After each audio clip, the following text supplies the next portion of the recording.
दोस्तों, किचन और घर के कामों से जुड़े हुए बहुत सारे किचन टिप्स आज आपके लिए शेयर करने वाली हूँ इस वीडियो में। ये वीडियो आपके लिए बहुत ज़्यादा हेल्पफुल होने वाली है, तो वीडियो को सेव करके जरूर रखिएगा। तो हमारी आज की जो पहली टिप है गुथे हुए आटे को लेकर है। कभी कभी फ्रिज में हम लोग आटे को रख देते हैं, स्पेशली आजकल के सर्दियों के दिन में, और फ्रिज से आटा निकालना भूल जाते हैं। एंड टाइम पर जब हमें रोटी या पराठे बनाने होते हैं तो आटा बहुत ज़्यादा हार्ड नज़र आता है, और हार्ड आटे से ना ही रोटी बनाए जा सकते ना ही पराठे बनाए जा सकते। और इंस्टेंट इनको अगर सॉफ्ट करना हो तो इसके लिए एक बहुत अच्छा सा उपाय शेयर कर रही हूँ कि आपको लेना है थोड़ा सा गर्म पानी एक बर्तन में, और इसमें अपने आटे वाला टिफिन डालकर प्लेट लगाकर इसे छोड़ दीजिए 2 मिनट के लिए। 2 मिनट में ही जब हम ढक्कन को हटाएंगे तो आपको इसके अमेजिंग रिजल्ट मिलेंगे, क्योंकि हमारा जो आटा होता है वो गर्मी की वजह से पूरी तरह से सॉफ्ट हो चुका होता है।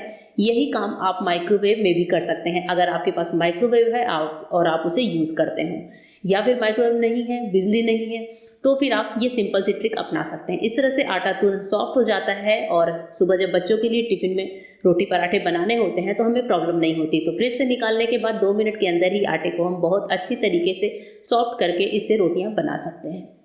नेक्स्ट टिप है कैसरोल को लेकर। कैसरोल में कभी कभी हम लोग टिश्यू पेपर बिछाते हैं, कभी कुछ घरों में कैसरोल में नीचे हैंकी वगैरह बिछाते हैं, लेकिन कभी कभी क्या होता है कि कुछ भी बिछाना नहीं होता है, या किसी घर में रोटी के लिए टिश्यू वगैरह का यूज़ नहीं किया जाता। उस टाइम पर होता यह है कि जो सबसे नीचे वाली रोटी है वो इस तरह से सॉफ्ट होकर, सॉगी होकर ख़राब हो जाती है। वैसे तो इस रोटी को गाय की रोटी बोलते हैं, और गाय की रोटी निकालना अच्छा भी होता है, लेकिन ऐसा नहीं है कि हम गाय को भी एकदम सॉगी सी और सॉफ्ट सी रोटी दे दें। तो इसके लिए मैं एक उपाय करती हूँ कि जब भी मैं कैसरोल को यूज़ करती हूँ, अगर हमें इसमें टिश्यू पेपर बिछाना है तब तो कोई बात नहीं, लेकिन अगर हम टिश्यू पेपर नहीं बिछा रहे हैं तो इस तरह से एक छोटे साइज़ की प्लेट या फिर कोई छोटे साइज़ की बोल वो लेकर आप कैसरोल में रख दीजिए। तो आप किसी भी डिज़ाइन के बोल ले सकते हैं जो छोटे हों और हल्के से गहरे हों, और उसके बाद से आप जो रोटी बनाते जा रहे हैं उन रोटियों को आप जो है कैसरोल में इस बोल के ऊपर लगाते जाइए। आप देखेंगे दोस्तों कि जो हमारी सबसे नीचे वाली रोटी है वो बिल्कुल भी सौगी नहीं होती, ख़राब नहीं होती। इससे हमारी एक भी रोटी ख़राब नहीं होती। हम जितनी रोटियां बनाते जाएंगे बिल्कुल भी वो नीचे से तली नहीं पकड़ेंगी, और सारी रोटियां बिल्कुल एकदम सेफ रहेंगी और एकदम सही रहेंगी। और इसके बाद से आप कैसरोल का ढक्कन लगाकर बंद कर दीजिए, या फिर ऊपर से टिश्यू लगाकर इसको कवर भी कर सकते हैं। होप करती हूँ ये ट्रिक आपको पसंद आई होगी, और इस ट्रिक को एक बार अपनाकर जरूर देखिएगा। नेक्स्ट टिप है प्याज को लेकर।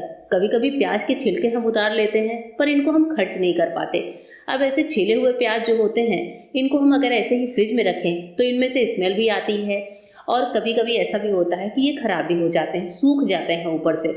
प्याज को हम कैसे थोड़ा सा नॉर्मल तरीके से स्टोर करें जिससे ये नेक्स्ट टाइम यूज़ करने के लायक हो, चाहे आप इनका सैलेड बनाना चाहें, चाहे आपको इनकी सब्जी बनानी हो।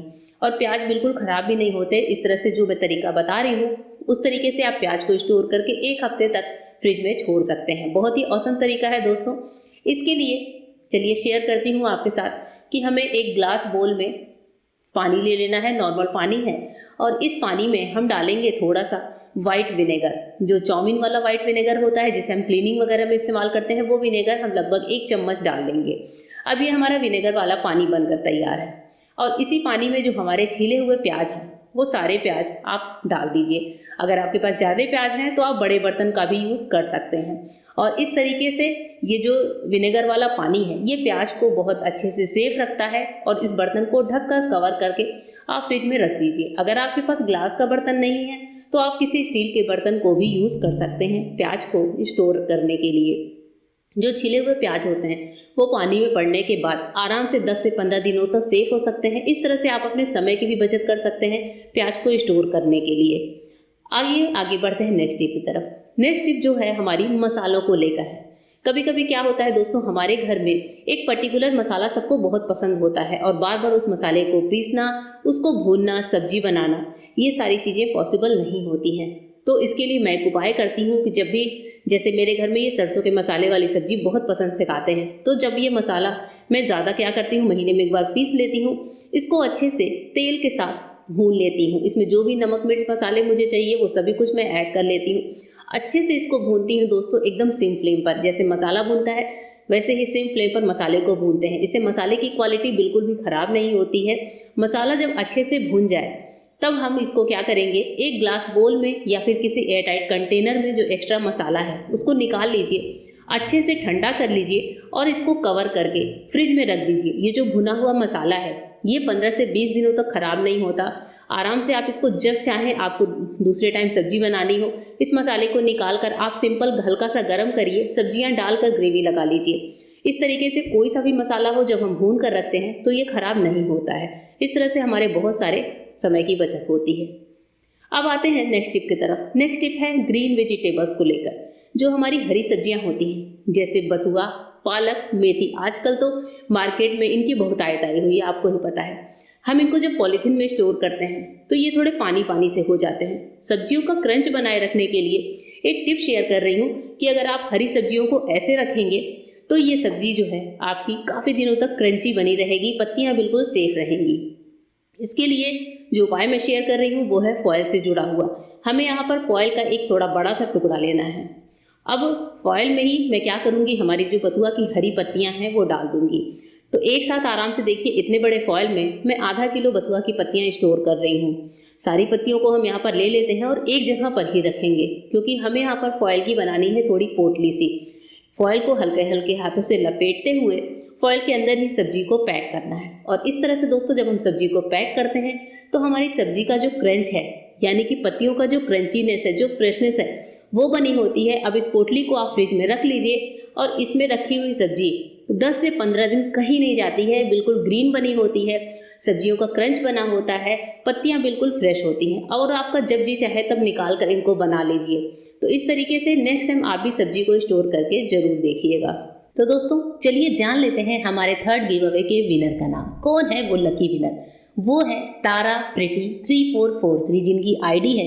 इन्होंने मुझे इंस्टाग्राम पर भी फॉलो किया है और साथ ही यहाँ यूट्यूब के हर वीडियोस पर उनके बहुत ही प्यारे से कमेंट्स आते हैं। हर क्वेश्चन का आंसर दिया है और बहुत ही डीपली मुझे सपोर्ट किया है। तो डियर, आप मुझे इंस्टाग्राम पर आकर कनेक्ट हो सकते हैं। चलिए बढ़ते हैं नेक्स्ट टिप की तरफ। नेक्स्ट टिप है दोस्तों बैगन के भरते को लेकर। सर्दी में बैगन का भरता सभी बनाते हैं। अब जैसे मैंने भी यहाँ पर बैगन को भून कर और इसके छिलके उतार कर रखे हुए हैं। जब हम इसका तड़का लगाते हैं तो आपके साथ एक टिप शेयर कर रही हूँ कि चूँकि सर्दियों के मौसम है और इस समय पर आते हैं खूब सारे हरे प्याज, तो वाइट प्याज का यूज़ ना करके आप हरे प्याज के जो सफ़ेद हिस्से हैं उनसे तड़का लगाइए। और जैसे इसके साथ हम मसाले वगैरह डालकर बैगन के भरते के लिए मसाला फ्राई करते हैं वैसे ही करना है। जो भी अदरक लहसुन आप डालते हैं वो डालिए, मसाले डालिए, अच्छे से फ्राई करिए। और जो हरे प्याज का हरा हिस्सा है वो भी आपको एक अलग तरीके से इसमें डालना है। अब जैसे मैंने मसालों के साथ बैगन को डाल लिया है, मैश किया हुआ बैगन डाला है, मसालों में अच्छे से मिलाते हैं और उसके बाद से जो हमारे हरे प्याज का हरा वाला हिस्सा है थोड़ा ज़्यादा मात्रा में लेंगे और इसी बैगन के साथ हम उसको मिला देंगे। उससे हमारे दो फायदे होते हैं। एक तो हमारे बैगन की भरते का स्वाद बिल्कुल डिफरेंट होता है दोस्तों, साथ ही भरते की क्वांटिटी भी बढ़ जाती है। अगर घर में गेस्ट आ रहे हैं और बैगन कम है तो आप हरे प्याज का थोड़ा ज़्यादा हिस्सा यहाँ पर ऐड कर दीजिए। इससे हमारे भरते में एक अलग सा बहुत ही अमेजिंग सा टेस्ट आता है सर्दी में, क्योंकि हमेशा वाइट प्याज से बनाते बनाते सेम टेस्ट होता है। तो एक बार आप बैगन का भरता हरे प्याज के साथ बना कर देखिए, आपको इसके बहुत ही अमेजिंग टेस्ट नज़र आएंगे और घर वालों को भी ये डिफरेंट टेस्ट बहुत ज़्यादा पसंद आएगा। और हरे प्याज डालकर आप बैगन को अच्छे से भून लीजिए। इस तरीके से हमारा जो बैगन का भरता बनता है वो बहुत ज़्यादा टेस्टी बनता है। तो होप करती हूँ दोस्तों कि आज की टिप्स एंड ट्रिक्स आपको पसंद आई होगी। और टिप्स पसंद आते ही चैनल को सब्सक्राइब करिएगा, वीडियो को लाइक करिएगा। फिर मिलूंगी मेरे नए वीडियो में, तब तक के लिए गुड बाय, थैंक यू।